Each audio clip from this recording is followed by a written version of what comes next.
Hey folks, Keggers here. Now we've got some interesting feedback and I'm very glad people are enjoying this. Now if you are enjoying this, then hit that like button and subscribe. It really helps us out here. Now there have been some people asking about really what it is that I look for in a spell. Well, that's something that really depends on the role that your character is going to be playing in your party, as well as the makeup of that party. For classes that are primarily skill and weapon-based damage dealers, I tend not to focus on the damaging spells, because that's really just going to be a secondary source for your damage. You're much better off using those spells to augment you in other ways, to make you better at what your character is there to do.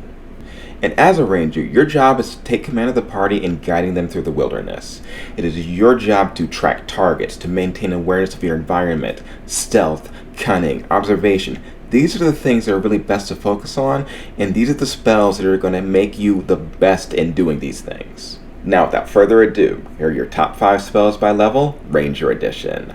Level 2. 5th place, Pass Without Trace. Plus 10 bonus to stealth and inability to be tracked except by magical means that even your heavily armored warrior stands a chance of sneaking through the enemy encampment. And especially for you, the ranger, this gives you the ability to go out, reconnoiter, get back to the party, and have nobody know you're even out there. This is one of the things that's really going to be best for you doing your job, sneaking around. Hell, you can even drag the party rogue with you so that they can help with any traps or other stuff that might happen. Yeah, Pass Without Trace opens the door to a lot of amazing things you can do. 4th place, Lesser Restoration. Lesser Restoration turns you into a minor miracle worker, the ability to cure diseases and remove conditions that can otherwise cripple you in battle. And since you're someone who's going to be on your own quite a lot, going out exploring and gathering surveillance, you're going to need something to get rid of negative status effects if something actually does happen to find you. Because no one wants to be blinded out in the wilderness with no cleric to help you. But also, if you're out there on your own, you find a target, they're poisoned, they're suffering from some negative status effect that prevents you from getting them back to the party, well, pop that Lesser Restoration and they're good to go with you. It is also something which can help you function as a backup person in case the healer themselves is a person who is suffering the negative status effects that they're usually the person going to heal the rest of the party from. Now, this is lower/higher on the list because this is going to be a secondary thing you're doing. Primarily, the healer, the cleric, should be the one taking care of stuff like this. But since you have it, use it. 3rd place, Spike Growth. What's this? An actual damage dealing spell? Not exactly. You see, one of the best things about Spike Growth is its ability to create rough terrain, which combined with its actual damage dealing stuff makes this thing crazy. It's perfect for creating area denial so you can set up proper ambushes. First of all, you pop this down, it has 20-foot radius. You center this thing on an enemy, they've got rough terrain, so their movement is halved. For the average enemy, that means it's going to take at least 2 turns to exit the space, and they are going to be taking a minimum of 8d4 damage, and it covers an area. So you can get multiple creatures trapped in this thing, all moving slower, trying to rush out, rough terrain, taking damage, and the rest of your party can just be nailing them, and it is perfect. It's great for escapes, it's great for ambushes, it is just great all around. And also, you can set this thing up, and if no one sees it, they'll just go through taking damage, have no idea what's going on.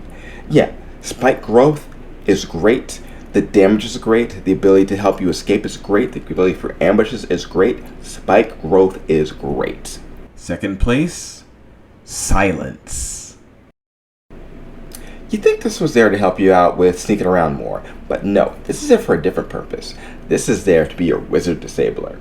You see, the majority of spells in D&D require verbal components, and, well, you have this nice handy-dandy level 2 spell which can just automatically shut down most wizards' abilities. They can't talk to do their spells, they can't scream for help while you're stabbing them to death. It is a perfect way to lock down some of your most dangerous foes. And hey, you set this up on like the previous spell we were just talking about, and it's going to take them 2 rounds to get out of it. So yeah, this can be really handy in taking care of some of the most dangerous people on the field. Silence is golden, and so is this. First place, Beast Sense. Some might find this an odd choice for number 1, but for me, there really is no other choice. Beast Sense is one of the archetypal ranger abilities, to see through the eyes of your animal companions. Any animal that you got to come on your side through any of your number of abilities from the previous level, or just buy an animal and train it yourself. This allows you to, for up to an hour, see through their eyes, sense through their senses, smell, taste, whatever. And you can basically use this to scout out areas where your larger self wouldn't be able to get into. Something which can sneak around, something which can reconnoiter, something which can get all the information you need without placing you in danger. Now, this is something which, if used properly, can trivialize a lot of encounters by letting you just sneak around enemy bases or find all the hidden weak points. It's great, it's helpful, and it can build some amazing stories for your character through all the interesting things you can find. Hell, if you're really of the type, this thing could be used for a lot of blackmail stuff too. Just by having a mouse or some other creature sneak into like a baron's castle or manor house of the mayor of the city, finding out all the little secrets that they don't want you to know. Yeah, Beast Sense can do a lot, and it can do some amazing things for roleplay as well as the more dangerous sides of things. I'm Keckers. It's been Top 5 Spells for Rangers, Level 2. I'm glad you're enjoying this. I'm glad you're enjoying me, and we're going to keep doing this all the way until we finish the Rangers spell list and then go on to Clerics. That one is going to be a doozy. So, I'll see you next time, and I hope you're enjoying. Bye-bye.